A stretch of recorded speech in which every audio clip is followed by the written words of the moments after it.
Nicola Phillips from Peldon Rose. Thank you very much for joining me today. You are most welcome, Katie. How are you? Really good, thank you. It's always Excellent. better when the sun is shining, isn't it? It's for sure. So let's start by telling people a little bit about your role at Peldon Rose and what Peldon Rose do in general. Yeah, absolutely. Well, my name's Nicola Phillips, as Katie just said, and I'm a project director at Peldon Rose. So I look after clients from the start of their project to the completion of their project, and we design and build commercial office space. So we work predominantly in London, and we've been undertaking design and build projects for over 33 years now. So quite an extensive time, and we've got this really wonderful team of 110 staff that live out of our own office in Wimbledon. So we've been working with a whole range of clients, from media marketing clients to finance, lawyers, charities, and it's just it's wonderful to have a mix of different industries. It's amazing what you learn, deep diving into different industries, into different cultures, and the learnings that you can take and actually share around. So we, as I said, we design and build commercial office spaces. Now, we are Zooming with each other today because, of course, we've all been asked to work from home. Yes, we have. Now, as an office designer, do you think that this is going to affect offices when we go back to work? Do you think working trends are going to change? It can't not, can it? We've entered into an unprecedented times. That everybody's trying to find their feet. There's no such thing as business as usual. We're all finding an adaptive and adopting new ways of working. I think it's going to certainly open up businesses' minds to different ways of working, for sure. But we're obviously talking a lot with our clients remotely, like we are today, and people miss working with people. Office environments are created to bring together teams of people, and I think that's the bit that you can have the technology, and of course you can work remotely. It's just whether or not you want to work remotely, and indeed whether or not that produces the most effective way of working for businesses. So yeah, I think we're going to come through this with lots of learnings from how environments come together.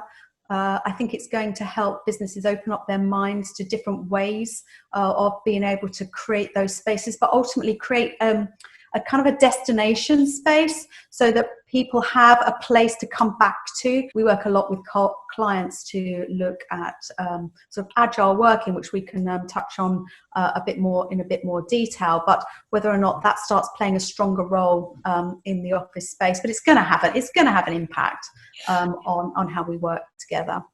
Well, speaking of agile working, not everyone might know that term. So good point. Do you want to explain a bit more about what agile working is? Absolutely. So I guess agile working is a way of being able to change the spaces and the way that you operate. I suppose I like to look at it more as activity-based working. So from a cultural and organisation piece, you may have you will undoubtedly have different activities that you need to undertake. For example, you would need high focus working. You need to write a report. You need to get your head down for an hour or two. You don't want any disruptions. You don't want that telephone ringing. Where do you work? You need to work in a space that's going to allow you some focus time. So that's going to potentially start looking like a different space where you have the need for low focus work. So say you're just answering some emails, you've got some kind of light admin to undertake. So you could quite happily be interrupted during that activity. You can sit in the open plan area. So those kind of activity-based working needs to be relative to the activities that you're undertaking. Now, that doesn't mean getting up every 5 minutes and moving around, but it needs spaces to allow you to be able to undertake the tasks that you have at hand. And let's not forget, different people respond to the places and spaces in different ways. So you might have an extrovert that's very happy to sit in an open plan breakout area and work and talk to lots of other people, but maybe some more introverts would prefer a little kind of cozier, snug to work, and they would perform say a low focus task in very different ways. So it's very people centric activity based working as well. So what do you think the key activity areas in an office are? You've mentioned high focus work, so I'm assuming that's probably little booths where people can just concentrate on their own, and breakout spaces and open plan. Is there anything else that people there's a whole array of things. Collaboration is really key to a lot of organizations, and collaboration again can come in lots of different guises depending on in terms of your business. And I suppose the variety is also really key there. So in terms of collaboration spaces, that may be a high table with some stools around it. You might want to keep that collaboration to a shorter meeting. That type of furniture helps support those shorter meetings. You might need some whiteboards. You might need a TV screen so that you can plug and present your presentation. It might mean a smaller little sort of smaller little booth, or a phone booth where you need to collaborate remotely. So you've got to think about the acoustics and the furniture sitting within that. Or you might want a larger collaboration, let's say area where you need to get a whole team together. It might be of 10 people. So what does that start looking like? That might need whiteboards. It might need smaller little chairs to sit on, to be able to make that environment grow and expand depending on how you might want to use that. So collaboration spaces are really key. Meeting areas have definitely kind of moved forward leaps and bounds. So meeting rooms, we typically do studies on how businesses operate, we find that meeting rooms are generally really underutilized. So the old traditional large boardroom that sits maybe 12 to 20 people is probably only utilized sort of maybe once a month, or and less frequently. So being able to have smaller spaces that can open up to allow for changing needs is really, really key. So things like that, we start looking at folding walls to open up two spaces, so you can have one large room and then you pull a folding wall across and then you've got two independent spaces. It's a really, really great investment to be able to utilize your space. So meeting rooms are really key. So meeting spaces can happen in open plan breakout areas. They can take place in smaller little booths. Again, it depends on the activity, because if you want the larger groups, then you can work in the kind of maybe larger spaces. If it's smaller, little one or two people, you can take in smaller booths. Do you think there's still a place for open plan working where people have their sort of mini booths on banks of desks, or do you think their time has passed? So when I think about open plan, it's that was definitely kind of like, there was a big reaction to work it from the traditional route of working in more cellular spaces. So there's a need for a mix, and I think, you know, when you start looking at human-centric design and the mix of people that make up a team of people, I guess in the UK, there's about 1 in 3 people will suffer from mental health condition at some point in their life, and so therefore that's a third of the workforce that might be suffering from, and they call this sort of like neurotypical, so not even kind of like any spectrum, but just kind of neurotypical sort of normal people would suffer from anxiety, stress, depression.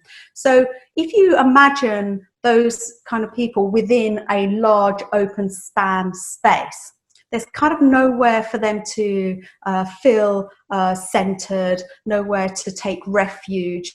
So it's not going to bring out the best in people. So if you're looking at that as a third of the population, an open plan environment create a number of threats within that. And that is aside from talking about introverts and extroverts and everything all in between. So when I talk about activity-based working, you're also changing the actual physical landscape of the space. You're creating areas where people can work in slightly larger spaces, people can work in smaller little nooks, people can have the opportunity to walk out of their desk and not feel like they're going to be exposed or kind of pounced upon, or, you know, and giving people the opportunity to have focused working. So I would say that, you know, the landscape of the working environment needs to have a mix of different kind of cellular and non-cellular and a kind of a range in between to allow people to be their best selves and bring them best selves to work.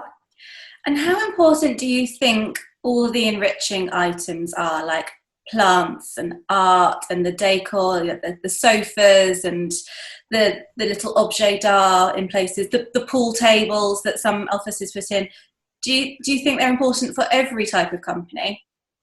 Well, I think, you know, it's quite nice to have the new shiny toy, and then everybody kind of like huddles around the new shiny toy if that's a pool table and thinks, wow, my business really care about us, they've got this new thing in for us, or maybe it's a new coffee machine. Actually, I take coffee machines out, everybody loves a coffee machine, but but I think it's yes, they are important, but it needs to go back to the root of why you're purchasing these new things. So what we do know is that biophilia, the connection to nature, is really important to human beings. We're creating an environment, an office designed for human beings. So that connection to nature, so connection to natural daylight, planting, natural materials is really key.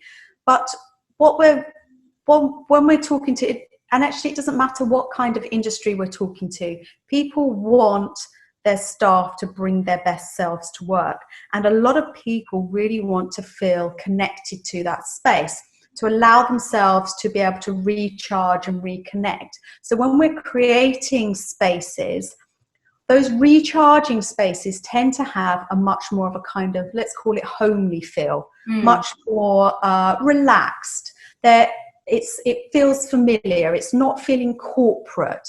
So the kind of layering within those spaces would include kind of those artwork, softer furnishings, things that feel more comfortable. So you can create it within those areas, but also within the rest of the space. You know, you don't want to create islands of this kind of respite. You want to create a space where people feel connected back to the brand and to the brand values. So environments influence behavior.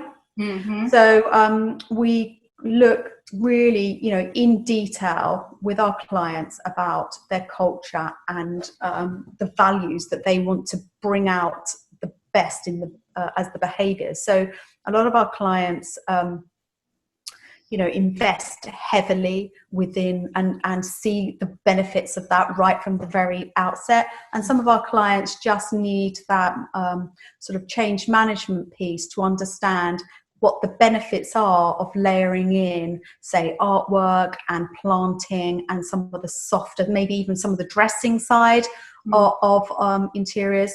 And that just, you know, that takes a little bit of engagement sometimes to understand the benefits of that. Yeah, what I was going to ask, what do you think clients consistently overlook? What are the things you're always telling clients, you know, you should consider this because it is going to make your office more productive? Yeah, I guess one of the key things is that is that change management piece. Change management is a really important thing, because if you imagine taking a team of people that are traditionally used to working at a fixed workstation, so they know where they're going every day, they've got a picture of their family sitting on their desk, or their little dog, or they've got all their equipment sitting just exactly where they know it's going to be. But the management of the business have reviewed the process and made conscious business decisions to say, work in a more agile way. So maybe taking away some of those fixed workstations to allow the members of staff to work in different ways. The problem of the individual is that change management. So you can have the management team all aligned to this, but it's making sure that everybody who works within that space feels aligned to that new way of working. So change management is definitely one key thing. So taking everybody along with you, take everybody along on that journey. Yeah, and there's a very tried and tested way of being able to manage that, and communication is key, so that people feel. So when you're presented with a new environment on day one, you turn up and you can sit at a stool, or you can sit at a high bench, you could sit at some sofas. The individual is going to be thinking, well, am I allowed to do that? Because I used to work sitting at a desk. Where is my new home? So that kind of communication, to take them on that journey, to understand the virtues and the benefits that they're going to gain from this new working environment, is so critically important. And that needs to start with the senior management all the way through. So we work really hard with our clients on a change management piece to ensure that the project's a success at the end of it. So that's definitely something that's missing. We're always talking to our clients about budgets and, dressing the space at the end of the project. So we can talk to them about numbers of, how much walls and doors and flooring and furniture, for example. Oversimplifying, I know, but just how much all those things cost. And we talk to our clients about a dressing budget as well. In dressing, we're talking about all those lovely little finishing touches that bring the space to life. So dressing, I would include artwork, rugs, pieces of kind of objects to dress shelving, maybe clocks, all the pieces that really bring that space to life at the end of the project. So we try and pop that within the budget right at the very outset. So we're looking at the total delivery budget for that project. And also making sure that when we're producing visuals, if we're including planting and art and rugs within that visuals, that it's also within the costings as well, so that what they're seeing on the visuals is what they're actually purchasing and going to be receiving at the end. So how do you actually start? What's the process of creating that initial design? I should imagine there's quite a lot of talking to the client first to get to know them and their brand. There's an awful lot of talking. So it depends, like anything, it depends on the experience of the team that we're talking to. So Peldon Rose design offices from, say, 2,000 square feet, so that could have 20 people, to a team of 200,000 square feet. So you've got then sort of 200, 400 people sitting within that space. So in terms of the experience of my clients, depends on how we start talking about that. But it's always about that brief. So if you imagine the brief as like a concrete foundation for a house, you've got to get it flat, you've got to get it straight, it's got to be right. So the brief has to be right, because as soon as you start building on top of that, everything else comes from it. So we've got to get that brief right. So the brief will come in all sorts of different shapes and sizes to us. And so our role is about taking that information and unpacking it. So in effect, we've got the brief that comes from the client, and then we've got the building. So depending on the building shape, the building size, the building services, there's a whole bunch of questions that come aligned to that. And then we're taking the client's brief and trying to fit that within that space. So the two come hand in hand. Client's brief, we need to understand about who they are, how they function, all the kind of, let's call it operational and accommodation schedules. So how many people, what the teams are, how they work together, what product are they creating, or what service are they creating? What do they want their visitors to feel and experience when they come to the space? It's very much creating that experience for the staff and the visitors. So sometimes there might be two journeys into the space. There might be a staff journey and a visitor's journey. There's not, we're not trying to make one better or worse than the other, but they might need to be different. Yeah. What is it that space needs to deliver for you? Does it need to is it a meeting function? Do you have events that take place? Does the space need to change its size and how it interacts? What kind of services do you want within that space? So there's a number of different factors that we're layering in, and of course we've got our best practiced experience that we can start layering in. So we don't just take what the clients give us. It's about, I suppose, nicely challenging the information that we're given, because we're the experts in creating that office environment, and we can start sharing our experiences with other industries, not just their industry type, but other industries. Have you got any top tips for clients when it comes to creating the most productive office space? Absolutely. So a productive office space would, I suppose in my mind, have four key things, right? First one would have environmental conditions. So we're talking here about the heating, the cooling, the lighting levels, noise, how all the furniture works. Because I can guarantee you can create an amazing looking office space, but if the heating and the cooling doesn't work on day one, you will not have very happy staff.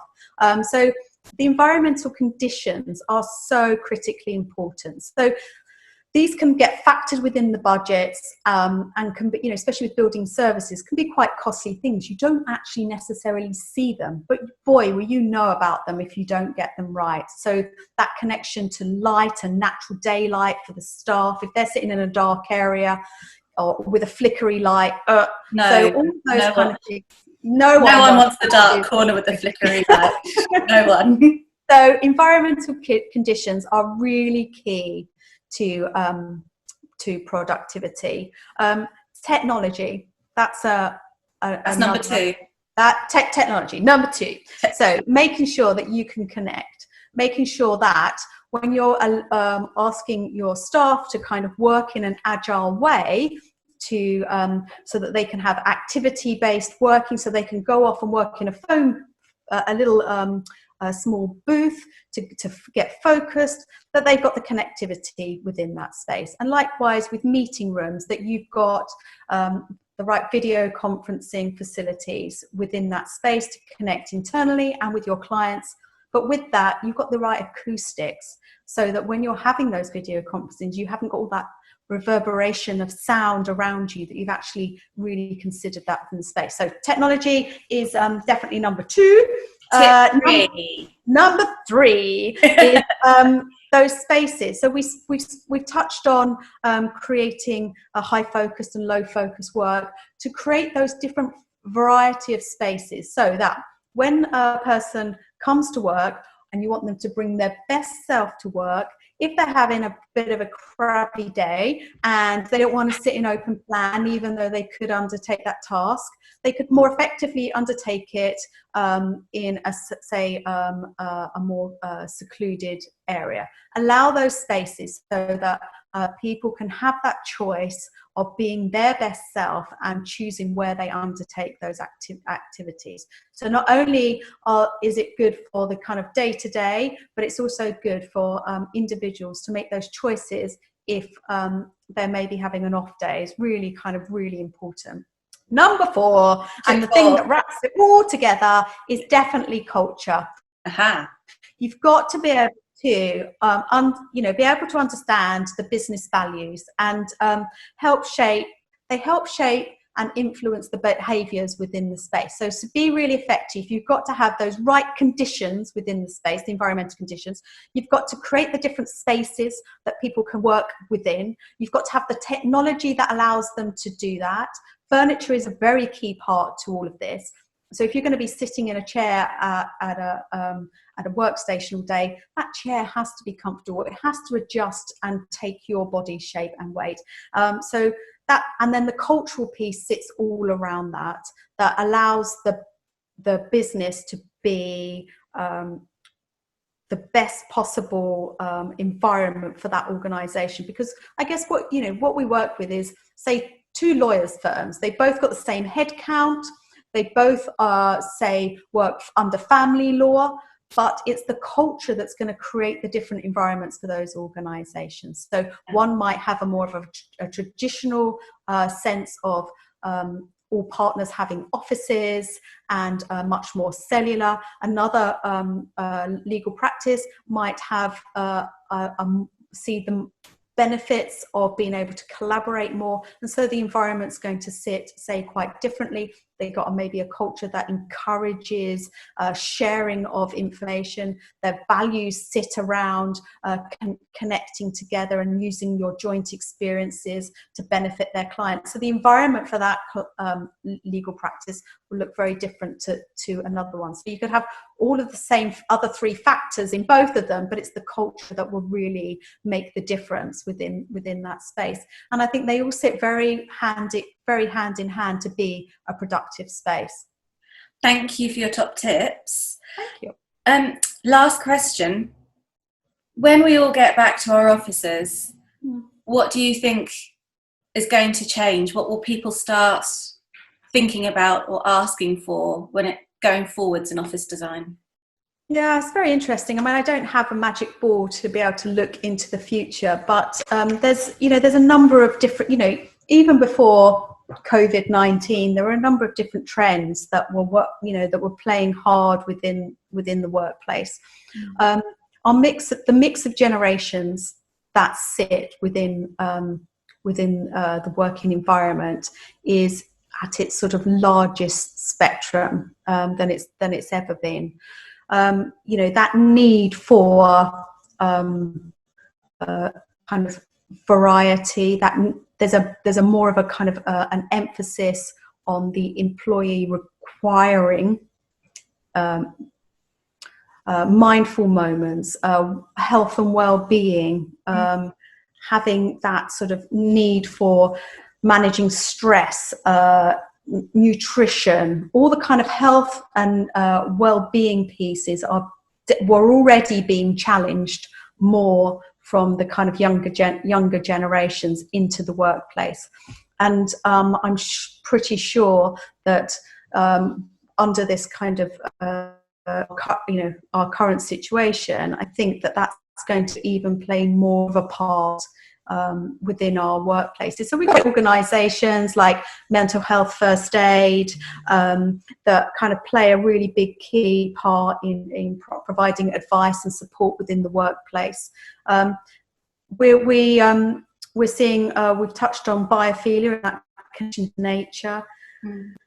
Technology again will play a really key part in ensuring that we can stay connected and being able to work remotely. But yes, most of us have all used Zoom these past few weeks, haven't we?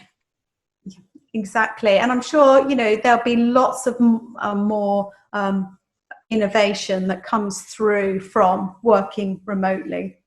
But I think bringing people back together and making time to come together is going to be really key. So lots of organisations already undertake great things for their teams. Maybe that we'll see kind of an uprise in I suppose the more softer elements that a lot of organisations might have seen in terms of yoga classes or those all hands meetings of celebrating birthdays, or all the lovely kind of softer things that sit around an organisation and a culture might just come a little bit more to the front. And so therefore the shape of the environment might start changing to allow for more of these kind of larger coming together exercises. I know our organisation, we have, you know, all hands meeting on a Monday morning, and we're doing it via Zoom, and you've got like 100 different faces sitting up on the screen, and you're sort of trying to wave at your friends and trying to reconnect. And it's just, you know, people are really desperate to connect back together again. So yeah, those spaces that allow that to happen are going to be really important. Brilliant. Thanks, Nicola. I really appreciate your time this morning. You've given great insight into how to design an effective, a productive office working space. I'm sure most people watching this are going to have been given lots of food for thought. Good. Well, I hope so. I look forward to seeing you in person again soon. Yes, absolutely. Very shortly, I hope. Fingers crossed. Fingers crossed. Thank you. You're most welcome. Take care, Katie. Bye.